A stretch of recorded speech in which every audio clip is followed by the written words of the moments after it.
F-bomb. This is Mandy and the F-bomb.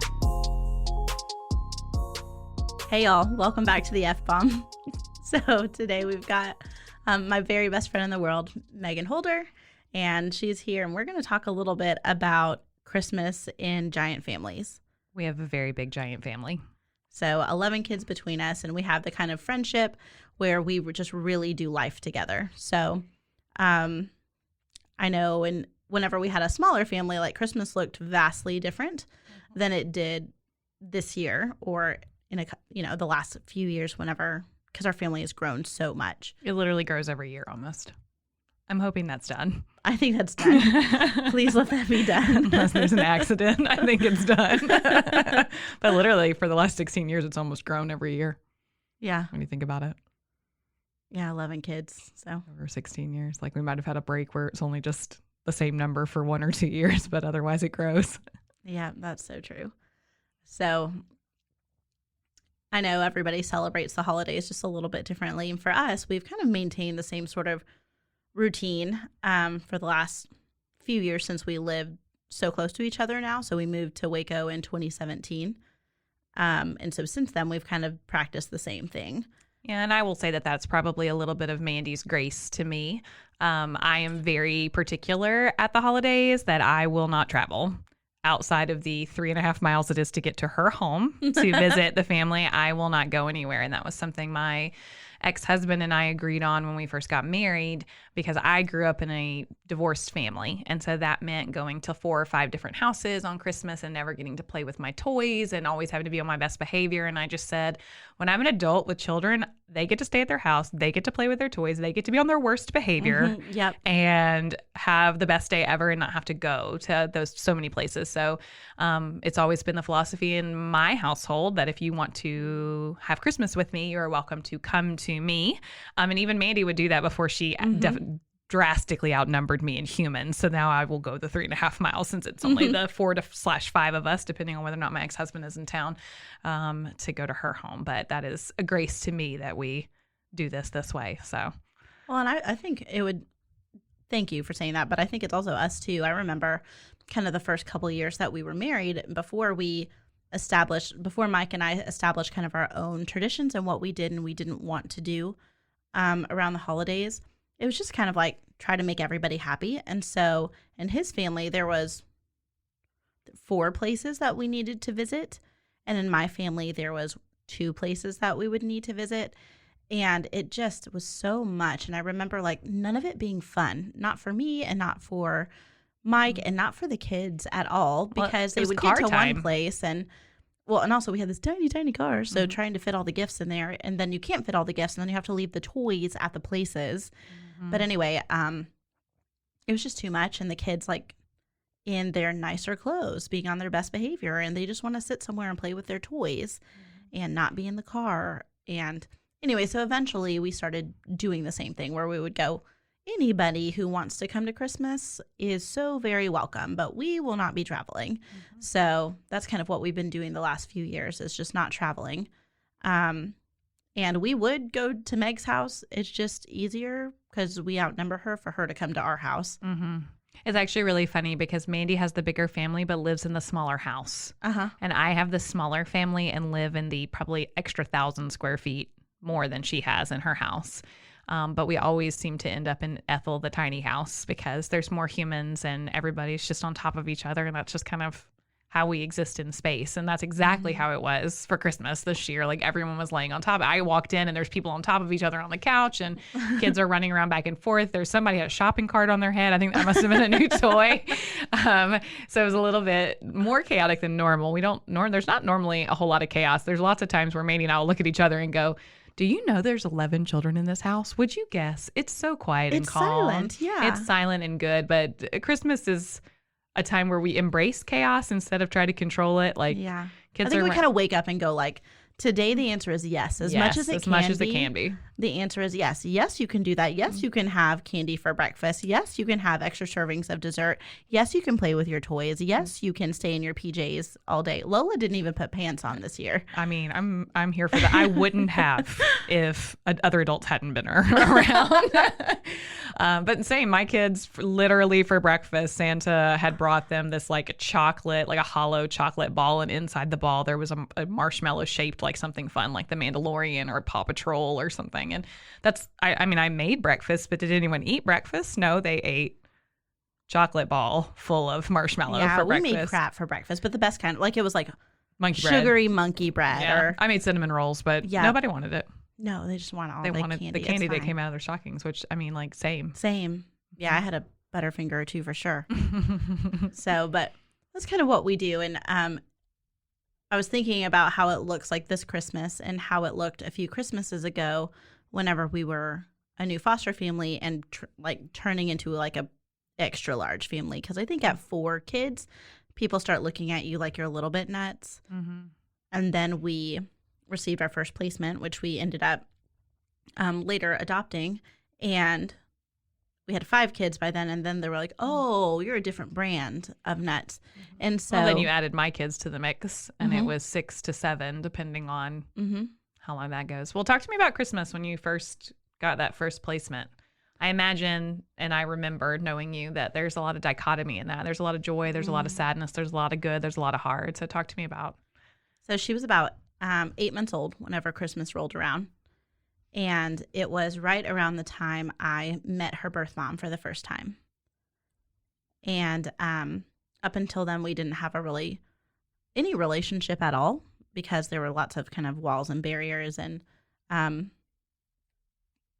stuff up. And so we had met at a CPS office.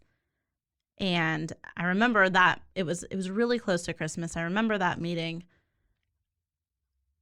and just wondering how it was going to go. And I was a little bit apprehensive, especially because Rosie wanted me. She wanted to be in my arms, and she didn't know her birth mom very well because the visits were sporadic. And I was so concerned about hurting mom's feelings. And so we hugged each other, and Rosie kind of tried to jump from her arms to mine, and she was so gracious and just kind of handed her over and wanted to sit and talk. So we sat on these 2 metal chairs in this lobby of a CPS office with this baby between us. And I wish someone was there to take pictures because I can see it so clearly in my head. I've got Rosie, I'm sitting there, and I've got Rosie in my right arm. And mom is next to me on my right side. So Rose is essentially between us.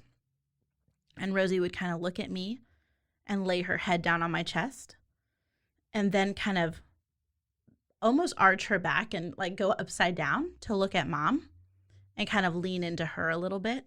And she kept going between us. And so she had been with us since she was 2 days old. But it's so interesting. It makes you wonder, like, man, I wish I could get into her head and wonder how much of this she was in her own baby way, like understanding, like, this is significant here. These 2 moms that love me. I don't know. I don't want to project too much onto an 8-month-old, but it was special what she was doing. I'd never seen her do that before. So throughout kind of the case up until she was 8 months old, I'd done a lot of inner work, I think, that I needed to do to be at a place where I could have a good relationship with her mom. And because of that, I'd come to care a great deal about her and wonder how she was doing and want real. And I mean, it didn't take very much to want really good things for her because that's kind of where I sit in life typically for other people. But around Christmas, I remember it was like it felt like the culmination of like a whole bunch of firsts that I got to be there for and mom didn't. So I got to be there to see her smile for the first time and hear her coo for the first time and laugh for the first time and crawl and all of the things. I got to be there for her first Halloween and her first Thanksgiving. Here we are, her first Christmas, and giving her her first Christmas gifts and watching her eyes light up at all the lights and all the fun things going on. And I remember, like you said, it's just dichotomy, being so very, very, very grateful that she was in my arms and feeling so very, very sad that she wasn't with mom and that mom wasn't experiencing this, because I know how much she loves her. So that was kind of our first Christmas, was a beautiful, wonderful Christmas with her, but also was me sitting in a place of conflict with my feelings. That's a place you sit well and often. Yeah. So no surprise there. But the next one looked a little different when we had little girl number 2. Mm-hmm. The next couple down the road. So, and then Knox he came in January, right after that first Christmas. Because that was his birthday. He was just a few days old when you got him. Mm-hmm. So he came in January. And then we thought for sure we were so done, because our house was closed. We had reached max capacity in Texas. And then Rose's mom had another baby. And after some struggle, just with kind of waivers and red tape and stuff like that, baby came home. And it was Lola. Lola came home right around Christmas. And that was a whole another thing, because at this point, mom and I had built a relationship. Now, it wasn't a super steady one, and it was definitely one that was a bit tumultuous, because she wasn't at a steady place. I remember obviously we didn't know mom before Rosie was born, but with Lola's birth and subsequent months after that, I mean, she disappeared for a while and definitely got lost for a while. And that started around the holidays for sure, which probably compounds it, I would think some. Yeah. Yeah. We didn't hear much from her around the holidays. But I actually looked back at my Facebook. There was a memory that came up, and it was talking about wondering where she was, and that I came home with this precious bundle that she was missing right now. And I got to hold her newborn again, the second newborn. I got to hold her and love her and comfort her. I just remember feeling both incredibly fortunate and almost like, I don't even know what the right word is, to like be grateful, but also be so sorry at somebody else's loss, that I get to benefit from somebody else's heartache is a really hard place to sit.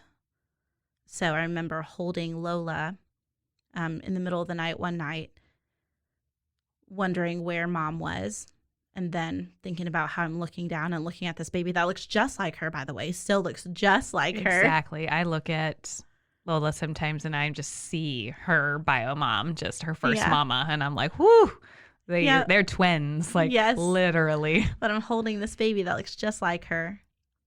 And then I know that down the hall is her firstborn sleeping soundly. And it would just hit me like, oh my gosh, like this is such a, and I don't want to say hard, because it sounds like I'm like, oh, look at you, it's so hard for you to love somebody else's. And that's not what I mean. It's just, it weighs on me. And it's not lost on me. Well, I think one of the things, the nuances of foster care that I think a lot of people don't pay attention to too terribly much, is they think there's a lot of joy in adoption. And of course there is, but something has to break for something to be built. So Biomom's heart got broken for our family to be built. And so I think that there needs to be a place of honor for that. And sometimes sitting in heavy things honors it. I think so too. I don't think I could agree more. That honor is the word. I want to always make sure to honor that for my kids and for her. Well, that brings up a question. I know I'm going to throw you because I genuinely don't know. So you guys have to know that I don't spend Christmas morning with the Moores. I spend Christmas morning with my family. Mm-hmm. I know that for birthdays, for the girls, y'all do a special like candle by a mom as kind of a reminder of her. And, you know, we keep her present in our lives. Do y'all do anything special at Christmas? Or do you know any foster families that do special things for bio families at the holidays? Not that I know of. Not that I know of. We don't do anything super special for the kids at Christmas, but now we're at a place where mom is super steady and just awesome. And so we have been sending pictures and videos and making sure that she feels a part of things. I wonder, is that something you'd consider in the future? Like maybe making an ornament for Bio Mom or something? It's a great idea, yeah. Hang on the tree for for them and all of that, I wonder. What I've wanted to do, and haven't gotten to it just because like it's one of those things that you're like, oh man, it's Christmas again. I should have done this. And I just... Anyway, so this is like why don't you tell them when you sent your 2020 Christmas cards? Oh man. Tell them. Was it 2020 or 2019? I think actually it was the 2019 Christmas cards that you sent in like September of this year. Okay, so Christmas cards from 2019 went out this year in September because I found a stack of them all addressed and stuffed and ready to go. And they just never left. And so I was like, I handed them to Mike and I was like, okay, you're responsible for getting these out. All you got to do is slip a stamp on them. He was like, are you serious? So I had people, going who don't know us very well going, oh, wow, the kids have grown. And I'm like, dude, that was 2 years ago. We've also added a couple, or at least one since then. That was 2 years ago. And so I'm cracking up as I get messages from people kind of going like, what? You're either really early or super late. And the people that know our family well are like, they contact me and they're laughing. They're just rolling, going, WTF, Amanda. What are you doing? Why did you do this? And I was like, genuinely, because I thought it was funny. So anyway, to roll around of how Christmas rolls up on us and we don't know it's always going to come on December 25th, what did you want to do? So what I wanted to do, probably for the past 3 years, and I just haven't gotten to it, is I want to, you know how you can make those books in Shutterfly? Mm-hmm. I really want to make a book in Shutterfly for each of my kids that have been adopted.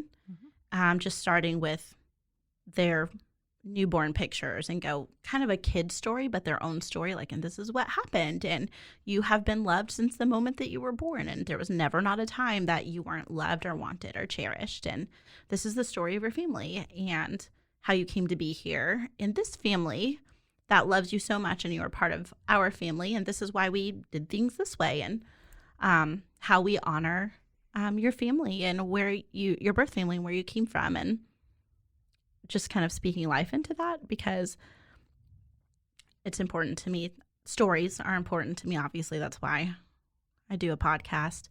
But I want them to know their story, and I know that they're going to come to an age where they are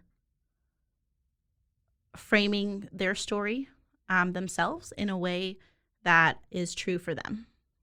And I want to make sure that as much as I can, I give them framework to work with that is healthy and right and true as they work to frame that story for themselves. Yeah. Maybe that'll come in the next few years. Me doing that book? Yeah, I mean, I don't know. I think you're giving me a lot of credit here. Maybe college. Likely. So Christmas looks different now. And it's what's nice is that the way it's evolved has been super organic. Like it, not just for the Moore family, but the way we do Christmases together, the Moores and the Holders together, has been really beautiful, I think. And I know not a lot of people do life the way we do. I'm going to bring up TikTok here, y'all, so just go with me here. I was scrolling through TikTok last night because I couldn't sleep. This actually doesn't happen to me often anymore, and I'm really grateful. But I was up about 2 a.m. and scrolling through TikTok, and there are these 2 best friends. And apparently they like travel and do, I don't know what exactly they talk about, but they're 2 besties that do life together. And they were like, I don't know how to explain it except that we do life together. Mm-hmm.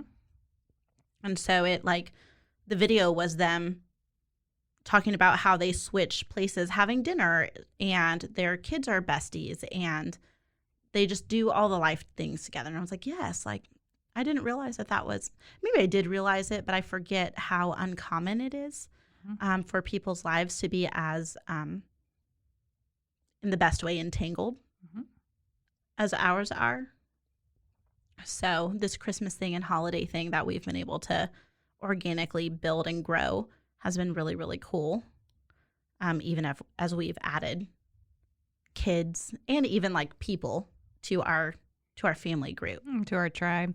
Well, and I don't mean this in a nasty way, but also subtracted people. So like this is the second Christmas that I've been divorced, and not subtracted in a bad way. My ex-husband comes to Christmas and he stays the night at my house so that he can wake up with the kids and be there in the morning. But that means Christmas has changed. It's not exactly the same as it was. And I think kind of the beauty of our family is its fluidity and flexibility and kind of just acceptance. We had friends pop by this year. We had my mother, so other family, and your dad pop by. Like we invited lots of other people, and you know, the table is open, I guess, for lack of a better term. And I love the flexibility of it. I love the family feel of it, even though relationships have changed or the structure of the family has changed. It still has that kind of really beautiful feel, even as it's gotten bigger and bigger and bigger over the years. Bigger and I think more complex. I think people looking at us would either think we're saints or we're crazy. Genuinely. So, and I think they can think what they want.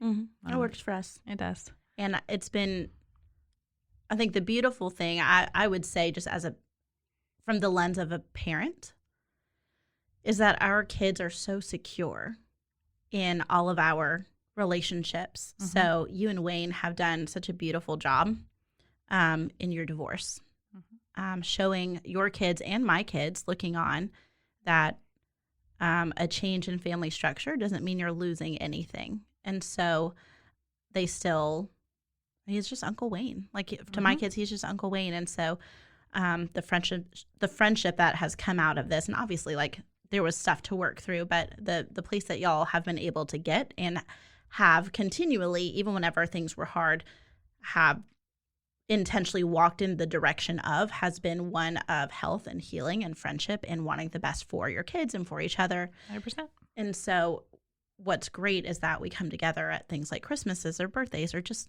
Tuesday night having pizza, and all 11 of our kids are able to just be like, I'm going to go home with Aunt Meg, or I'm going to stay with Aunt Mimi, or I'm going to go to Uncle Wayne's house tonight.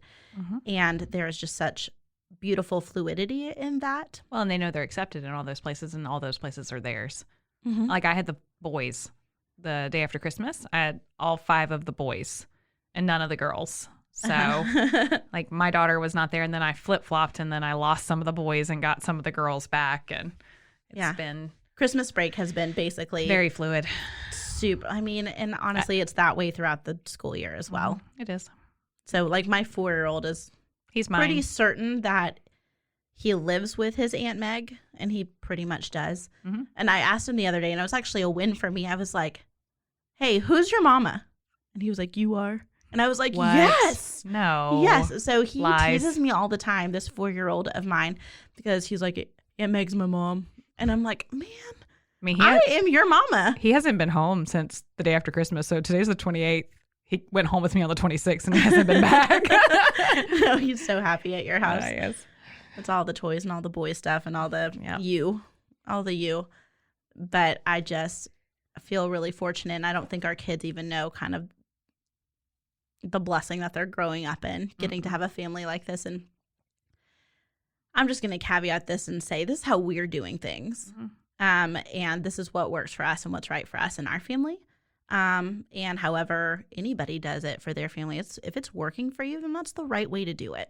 And don't let anybody tell you different. We've been told we're codependent and enmeshed and overly engaged with each other, and we are just happy living our life. So people can think that till they're blue in the face. Like, I don't care. You go live your enmeshed life with someone else. That's cool. So I'm not going to judge you. You don't judge me. But it's true. We've got, an ex-husband involved now, and friends, and, my dad and your mom, and kids that were born from us, and kids that were adopted, and it's just still one currently in foster care. Still one currently in foster care, and it's just family. And I've believed for a long time, and have kind of lived my life in this way, that family is what you make it. Mm-hmm. Family is what you make it, and I've been really fortunate I always say I have the best village, the best tribe, and that's how I feel. Well, and I think, too, people look at the big family sometimes and think that's so different from me. And that's just so different from what we do. And it's probably not, guys. Like, we ended up with too much food at the end of Christmas. I'm sure you did, too. We had the biggest mess with paper and toys and chaos, and I'm sure you did, too. But difference is it took about 3 minutes to clean it up. Because there's so many hands to do it. So many hands to do it. Yeah. But I think that there's probably a lot more. I think people like to hear the differences, but I think there's a lot more similarities than people would even imagine as well. I think we get that a lot. Whenever we're making friends and they're coming over for the first time, whether it's your house or my house, we'll have a bunch of kids over, and what inevitably happens is they go, "How many kids are here?" Because it's so calm. Like, Christmas is different, but typically it's peaceful. We had someone come over Christmas that was like, "Oh, I can't believe how many kids there are in here." It's less chaos than what I thought. And that friend compared it to other people that he knows with less. And he was like, wow, it's astronomically less chaotic here than it is in other places that I've seen. And that's just because this is how we do family, and this is how we do life. And that's how another family does family and life. And that works for them, and this works for us. And I love that journey for all of us. Just raise good humans, y'all. For real. So I know this podcast is kind of a meandering of what we've got going on, what we've built, and kind of where we started as far as big family Christmases.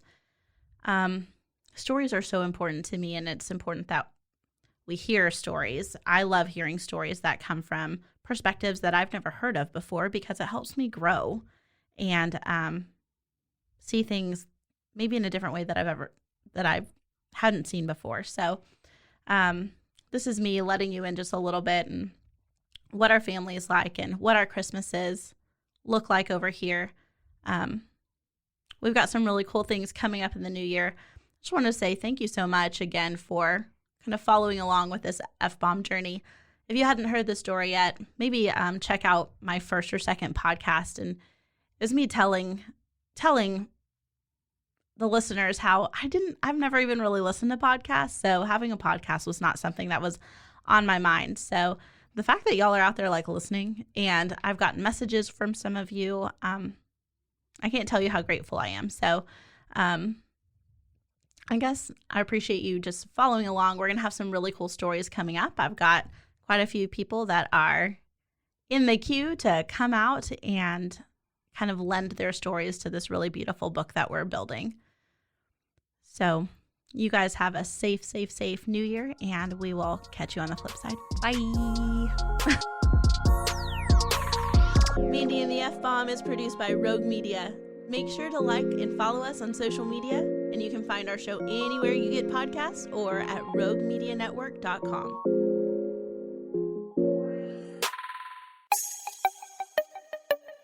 This has been a Rogue Media podcast.